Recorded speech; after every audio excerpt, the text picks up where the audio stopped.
بسم اللہ الرحمن الرحیم۔ اردو کی چوتھی کتاب میں آج ایک نیا سبق پڑھنا سیکھیں گے۔ تو چلیے آج کا سبق شروع کرتے ہیں۔ دیکھیے نمبر 3، قلعہ صعب کا محاصرہ۔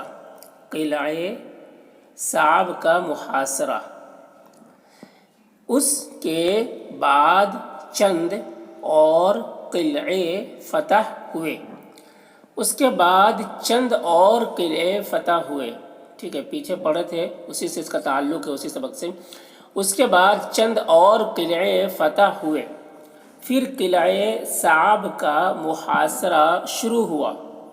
پھر قلعہ صعب کا محاصرہ شروع ہوا۔ اس لڑائی میں عامر بن سنان رضی اللہ عنہ نے یہودیوں کے نامی پہلوان مرحب کے، جو ان کے مقابلے میں آیا تھا، تلوار ماری، مگر وار کھالی گیا۔ اس لڑائی میں عامر بن سنان رضی اللہ عنہ نے یہودیوں کے نامی پہلوان مرحب کے، جو ان کے مقابلے میں آیا تھا، تلوار ماری، مگر وار کھالی گیا، اور خود ان کے زانوں پر ایسا کاری زخم لگا،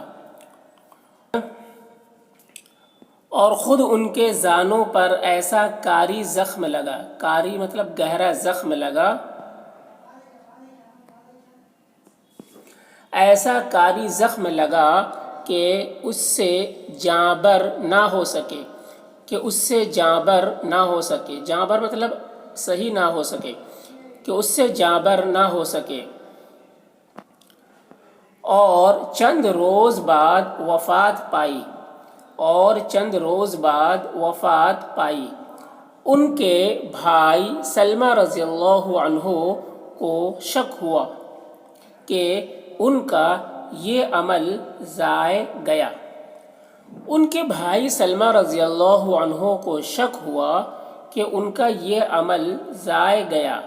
کیونکہ وہ اپنے ہی ہتھیار سے مرے ہیں، اس لیے آپ صلی اللہ علیہ وسلم کی خدمت میں حاضر ہو کر دریافت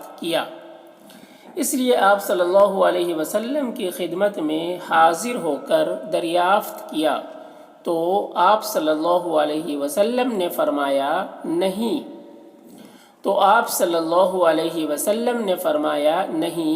اس کا عمل ضائع نہیں ہوا،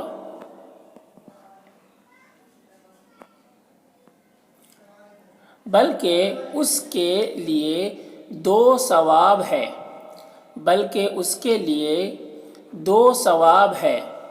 خود جہاد کیا اور دوسروں کو ترغیب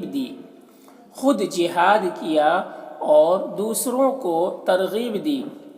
انہیں محاصرے کے دنوں میں مسلمان بھوک کی شدت سے نہایت بے حال ہو گئے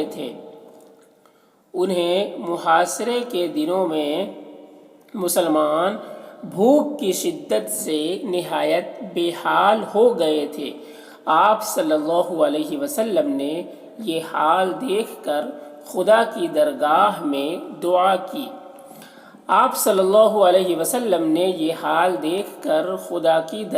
میں دعا کی کہ الہی ان کی تنگی کو فراخی سے، ان کی تکلیف کو راحت سے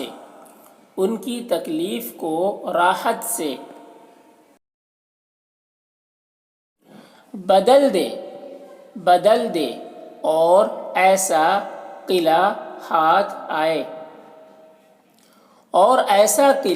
ہاتھ آئے جس میں کھانے کی چیزیں بہت ہوں۔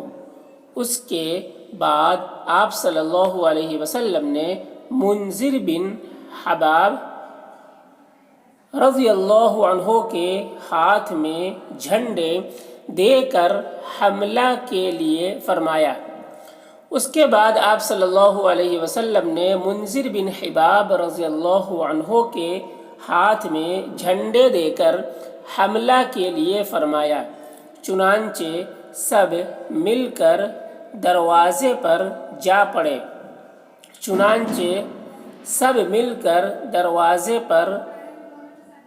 پڑے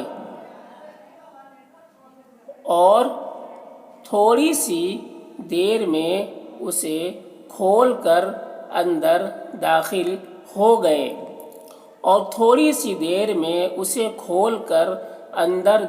ہو گئے اور قلعے پر قبضہ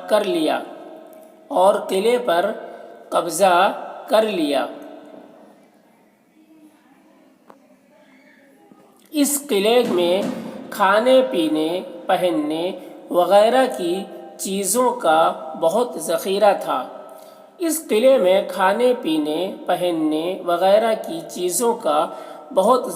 تھا۔ وہ سب ان کے ہاتھ آیا۔